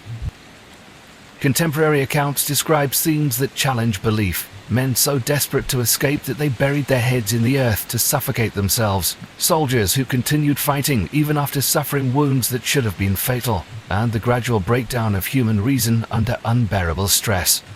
These descriptions, even allowing for literary embellishment, suggest trauma on a scale that defies modern comprehension. From a purely military perspective, Cannae represents the perfect execution of tactical principles that military theorists still study today. The principle of concentration of force, bringing superior numbers to bear at the decisive point, was turned on its head by Hannibal's willingness to accept local weakness in order to achieve strategic advantage. The coordination required to execute the double envelopment flawlessly speaks to the exceptional training and discipline of Hannibal's forces. Each component of his army, Spanish and Gallic infantry, Numidian light cavalry, Spanish and Gallic heavy cavalry, had to perform its assigned role with perfect timing while maintaining awareness of the larger tactical picture. The use of the refusing center as both bait and anvil was particularly innovative. By placing his weakest troops in the position of greatest danger, Hannibal demonstrated complete confidence in his tactical concept while ensuring that these troops would fight with maximum determination. The psychological impact on both sides was profound. Romans saw apparent victory turning to disaster, while Carthaginians witnessed their commander's tactical genius unfolding before their eyes. The flexibility displayed by Hannibal's subordinate commanders was equally impressive. Hasdrubal's decision to wheel his cavalry across the battlefield rather than pursue the routed Roman horse showed tactical awareness and discipline that few ancient commanders possessed. Mahabal's patient containment of the allied cavalry demonstrated similar tactical sophistication. Modern military analysts have identified Cannae as the template for the perfect battle of annihilation, the Kesselschlacht that German strategists would attempt to replicate in both world wars. The fact that this tactical ideal was achieved with ancient weapons and communication methods makes Hannibal's accomplishment all the more remarkable. Behind the tactical brilliance and strategic implications of Cannae lay a human catastrophe of almost unimaginable proportions. The death toll, estimated at between 50,000 and 70,000 Romans and allies, represented not just statistics, but the destruction of entire communities, the elimination of family lines, and trauma that would echo through generations. The social impact on Rome was devastating. With approximately one-third of the Senate serving in the army, the political leadership of the Republic was decimated. Entire noble families were wiped out in a single day, creating power vacuums that would reshape Roman politics for decades. The traditional system of mentorship and political succession that had maintained stability in the Republic was shattered. For the ordinary citizens of Rome and the Italian allies, the losses were equally catastrophic on a personal level. Farming communities lost entire generations of young men, creating economic hardship that extended far beyond the immediate military disaster. The psychological trauma of such massive losses would influence Roman strategic thinking for centuries to come. The impact on Hannibal's own forces should not be overlooked. While victorious, they had participated in a slaughter of unprecedented scale that must have been traumatic even for seasoned warriors. The physical and emotional exhaustion of maintaining such intensive combat for hours would have tested even the most hardened veterans. The aftermath of the battle created logistical challenges that were nearly as daunting as the tactical problems that had preceded it. Dealing with tens of thousands of corpses in the Italian summer heat posed immediate health risks, while the task of identifying and honoring the dead proved overwhelming for both sides. While Cannae was a tactical masterpiece, its strategic implications were far more complex and ultimately ambiguous. Hannibal had achieved the perfect battle of annihilation, but the fundamental strategic situation remained largely unchanged. Rome still controlled most of Italy, retained command of the seas, and possessed the demographic resources to raise new armies. The victory at Cannae did produce some of the political effects that Hannibal had hoped for. Several Italian cities and tribes switched their allegiance to Carthage, weakening Rome's alliance system and providing Hannibal with additional resources and manpower. The psychological impact of the defeat also undermined Roman prestige throughout the Mediterranean world. However, the core of Roman power, the alliance system in central Italy, and the city of Rome itself remained intact. The Roman Senate, despite its losses, refused to consider peace negotiations and instead doubled down on the war effort. This Roman response demonstrated a political will that Hannibal had perhaps underestimated when planning his Italian strategy. The tactical lessons of Cannae would influence military thinking for millennia. The concept of the double envelopment became the gold standard for decisive battle, attempted by commanders from Alexander to Napoleon to modern mechanized warfare. The battle demonstrated that tactical genius could overcome massive numerical disadvantages, inspiring generations of military leaders to seek similar battlefield dominance. Yet Cannae also revealed the limitations of tactical brilliance without strategic depth. Hannibal's perfect victory was ultimately sterile because it failed to achieve his larger political objectives. The Romans' refusal to accept defeat after such a catastrophic loss demonstrated that strategic victory required more than tactical perfection. The psychological impact of Cannae extended far beyond the immediate participants to influence Roman culture and identity for centuries. The battle became synonymous with disaster in the Roman consciousness, serving as the ultimate standard against which all subsequent defeats were measured. Roman historians would routinely compare later setbacks to Cannae, usually concluding that nothing could match the scale of that catastrophe. This psychological scarring influenced Roman strategic thinking in profound ways. The cautious, methodical approach that characterized later Roman warfare can be traced directly to the trauma of Cannae. The Romans learned to prize safety over boldness, attrition over decisive action, and overwhelming preparation over tactical innovation. The cultural memory of Cannae also reinforced certain Roman values while challenging others. The stories of Roman soldiers who refused to surrender even when surrounded emphasize the virtue of steadfastness that Romans prized above all others. Yet the defeat also highlighted the dangers of overconfidence and the importance of respecting capable enemies. For Hannibal personally, Cannae represented both the pinnacle of his achievement and the beginning of his ultimate frustration. He had proven his tactical genius beyond any doubt, but the strategic victory that should have followed remained elusive. The perfect battle had not produced the perfect war. The Battle of Cannae occupies a unique position in military history as both a tactical ideal and a strategic cautionary tale. For military theorists, it represents the perfect synthesis of planning, execution, and battlefield leadership.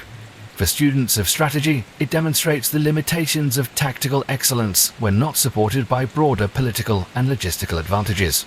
The tactical lessons of Cannae have been studied and applied across cultures and centuries. The principle of using enemy strength against them, jiu-jitsu, applied to warfare, became a cornerstone of military thinking. The importance of coordination between different arms of service, the value of tactical surprise, and the power of superior leadership were all demonstrated with. Yet, the strategic lessons are equally important. Cannae showed that even the most brilliant tactical victory could be strategically meaningless if it failed to achieve political objectives. The Romans' refusal to surrender after such a devastating defeat demonstrated that strategic victory required the destruction of enemy will, not just enemy armies. Modern military historians continue to debate whether Hannibal could have achieved decisive strategic victory by marching on Rome immediately after Cannae. The consensus suggests that the logistical challenges and Roman defensive preparations would have made such an assault extremely risky. Hannibal's decision to consolidate his gains and seek political solutions may have been strategically sound, even ultimately unsuccessful. The human dimension of Cannae remains perhaps its most important lesson. The battle demonstrated both the heights of human tactical achievement and the depths of human suffering that warfare could produce. The courage displayed by troops on both sides, the leadership shown by commanders under extreme pressure, and the resilience demonstrated by survivors all speak to fundamental aspects of human nature under stress. The Battle of Cannae stands as a monument to both the possibilities and limitations of military genius. Hannibal's tactical masterpiece achieved a level of battlefield perfection that has rarely been equaled and never surpassed. The coordination, timing, and execution required to destroy an army twice the size of one's own force through pure tactical manipulation represents human achievement at its most sublime. Yet Cannae also illustrates the ultimate futility of tactical excellence divorced from strategic reality. The perfect battle failed to win the war, the supreme tactical achievement proved strategically sterile, and the greatest military mind of antiquity found himself trapped by the very success of his own genius. The true legacy of Cannae lies not in its demonstration of what war can achieve, but in its revelation of what war cannot accomplish. Tactical brilliance could destroy armies, but not ideas. Military genius could win battles, but not hearts and minds. And even perfect victory could prove ultimately meaningless without the political will to exploit it effectively. In the end, Cannae reminds us that warfare is ultimately a human endeavor, subject to all the complexities, contradictions, and limitations that define human nature itself. The perfect battle was, paradoxically, perfectly imperfect, a tactical triumph that highlighted the eternal gap between military means and political ends, between battlefield success and lasting victory, between the art of war and the harder art of peace. The sun that had risen blood-red over the Apulian plains on August 2, 216 BC, set on a battlefield that had been transformed into a charnel house. But it also set on a strategic situation that remained fundamentally unchanged, and on a war that would continue for another 14 years before reaching its ultimate, ironic conclusion in Africa. Hannibal had won his perfect battle, but Rome would win the war.